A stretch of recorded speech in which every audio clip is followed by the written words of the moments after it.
If you own a classic motorcycle and you've researched how to clean your motorcycle best, there's a good chance you came across the channel of Stuart Fillingham.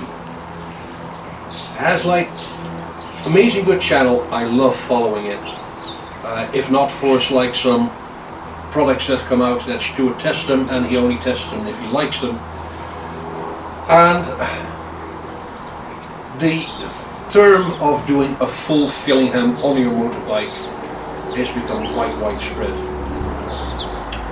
Now for me, as much as I endorse that channel for all the good sense that it spreads, I have to look at my own reality on how I use my bike, on what time that I have, and also my budget.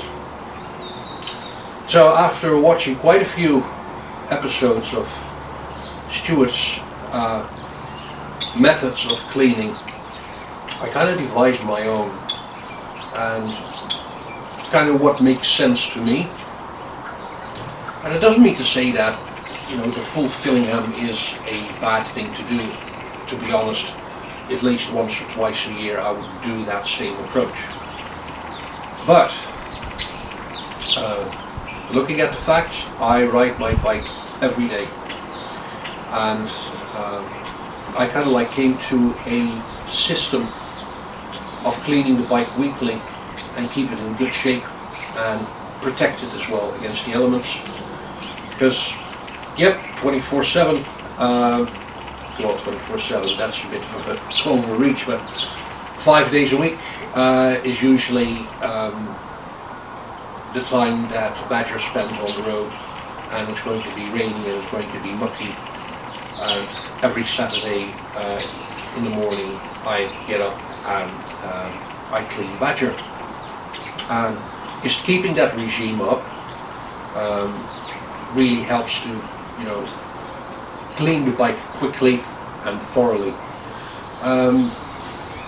I've got some real good ideas from Stuart. He showed some products that I thought made really a lot of sense. And I started thinking of what I have in terms of resources to come close to that. And basically taking in mind of all the good advice of the do's and the don'ts that have come to this little regime that I have. So I'm going to share it with you, and especially today I'm going to try something new, because that's also an idea that I got. Stuart was showing off a couple of weeks ago a special bike washer. We all know that putting a high pressure lance to your motorcycle is not a good idea. So he showed something off, and I really liked one aspect of it, of using a foamer. And what a foamer does, it like bubbles up your chemicals that you use to clean your bike, make it stick on the bike longer. And I remembered that from years and years and years ago when I was in industrial cleaning, we used a lot of foamers on walls and things like that. Helps the product to stick, helps the product to clean better.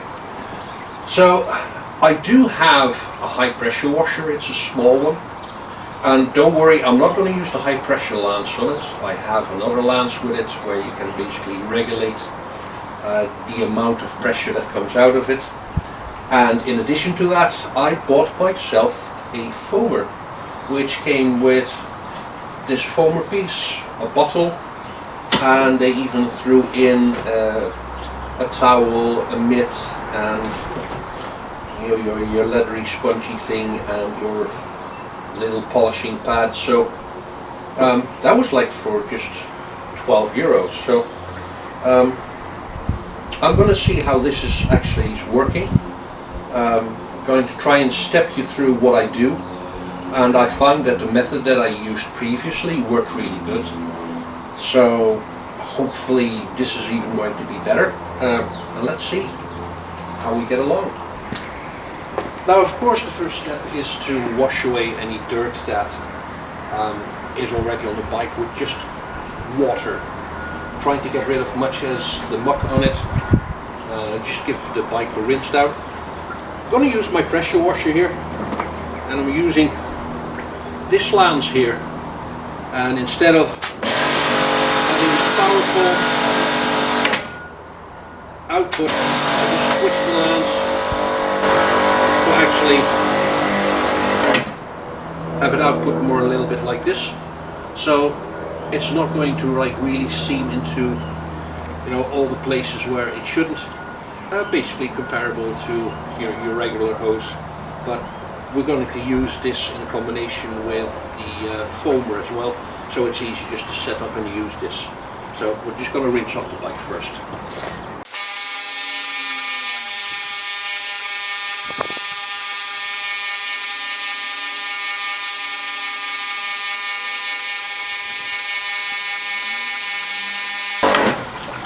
Now what you might notice, it says the water drops off pretty easily, and that is every week when I wash the bike. I do use a shampoo with a wash solution, so if I rinse the bike a week later, it does mean that the dirt carries away quite easily and the water falls off quite easily as well.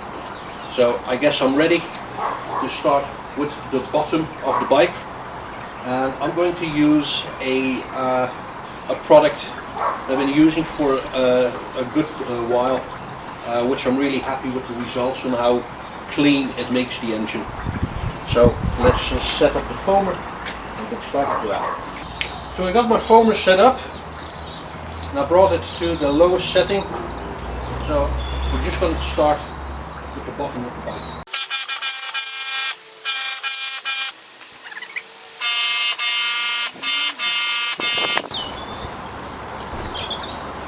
And now we just leave that work in for a bit. And I have to say, normally I use a lot more of this stuff. So it looks like I'm actually saving on product there. So the bike has been soaking for like a couple of minutes now, and you really have to be careful not to let it dry in. So keep an eye on it, and especially like in the summertime, you want to be working a lot quicker. It's a very cold, it's a November day right now in Ireland, so it's not too hot. So I gave it about 5 minutes to let the chemicals work in, and then we're going to rinse it again, top down, and make sure everything is gone from the bike.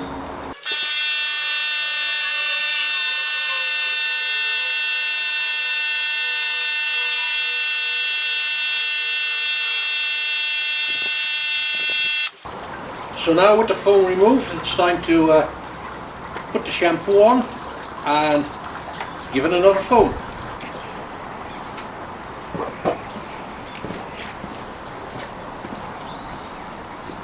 I'm just going to use a regular wax shampoo. It's nothing special. I picked this one because I work with it for a long time. It gets me the effects that I want. And the most important part of having wax in it is that when I do drive in the rain and I bring it back into the garage to keep it overnight, there's a neat little trick where I can get like the bike to dry up real quickly. I'll show you later. But now it's time to put on the shampoo. So again, I'm going to start using top to bottom. I'm going to cover the whole bike with it.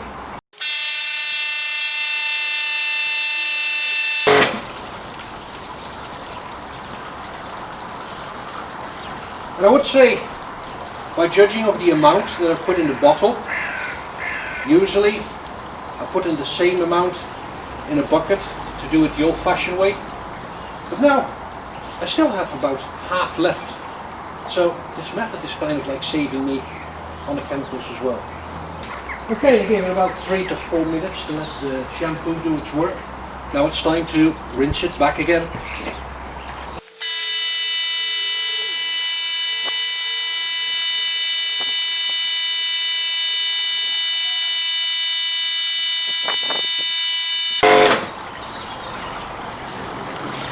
So there we go.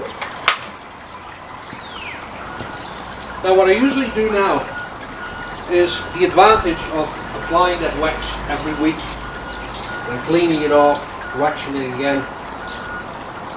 It does make it really easy for the dirt to come off. So notice that I haven't even touched it with a mitt or a sponge yet. I'm just going to have a look around the bike to see if there are any areas that are dirty. And any areas where I might have forgotten to get the shampoo off. Just having like a quick check. And with the combinations of products I used, it really cleans out the bolts on the engine really good with the engine cleaner. And just having a look. And she looks actually pretty good.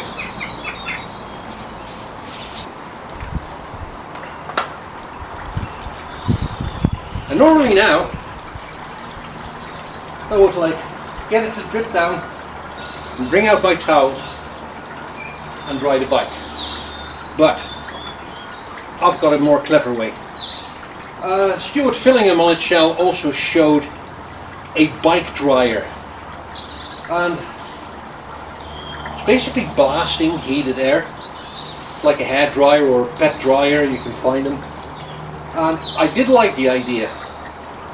I just didn't have the cash at the moment to get one. So I was thinking, what do I have that could do the same job?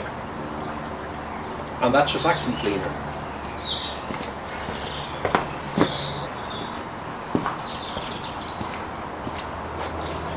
Now this is just an average vacuum cleaner that you would get in your garage or in your shed to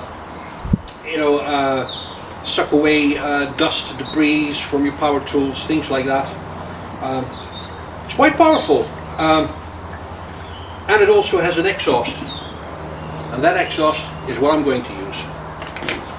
So I'm just going to switch it on, blow it out the air.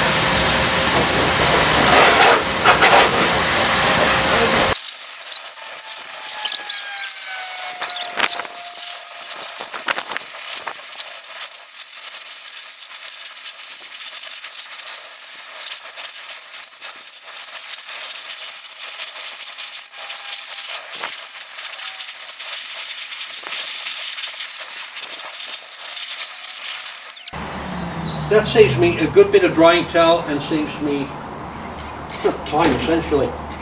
So now I have to stress, this is like a maintenance cleaning, so I'm not going to bother with high polishes.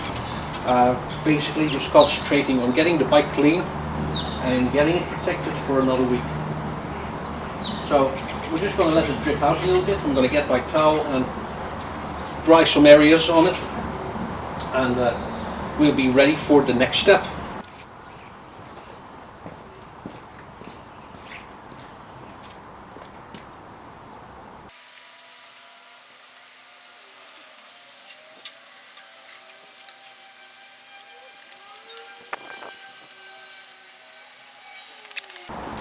For the final part of the regime, I turn to a new friend, GT7.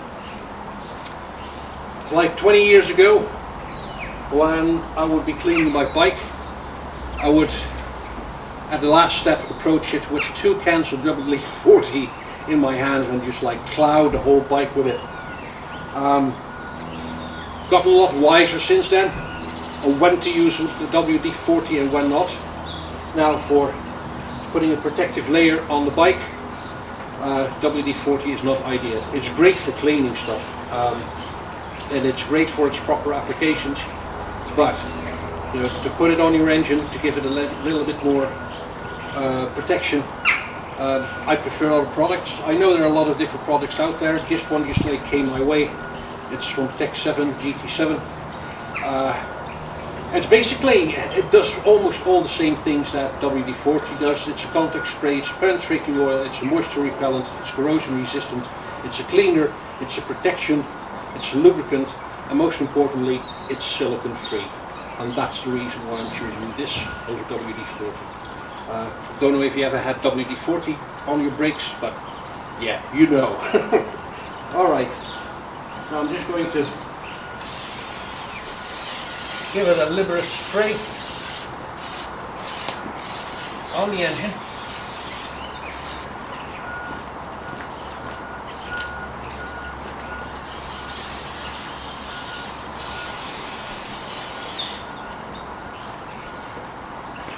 And I'm going to put some on the rims as well.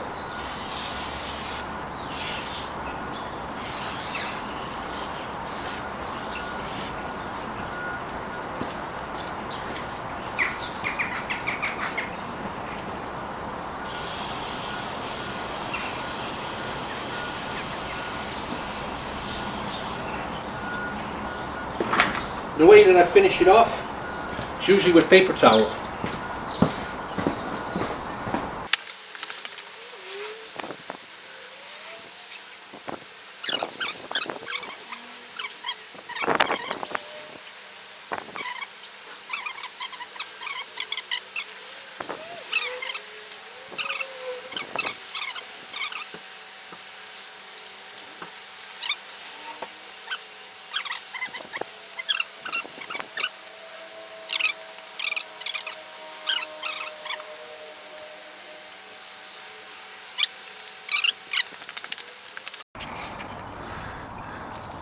Now, as you can see, this engine looks clean.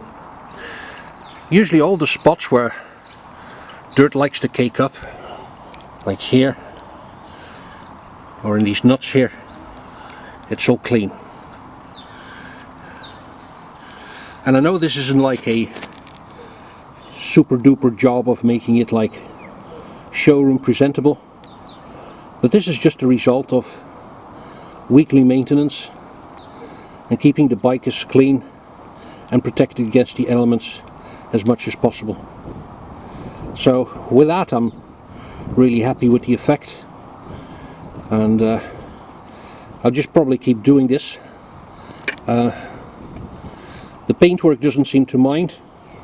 Now, I'm lucky that I don't have as much chrome work to deal with, because yes, there goes another half hour of your time in getting the chrome work all shined up.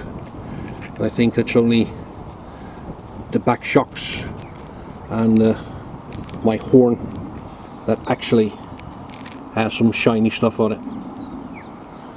So anyways, this is my maintenance clean, and don't confuse it for a full clean because we'd be here a little longer, but that is basically how I get Badger throughout the week, and just staying on top of things. And there's one thing I really love, is a clean engine. Alright, thanks for watching, see you next time.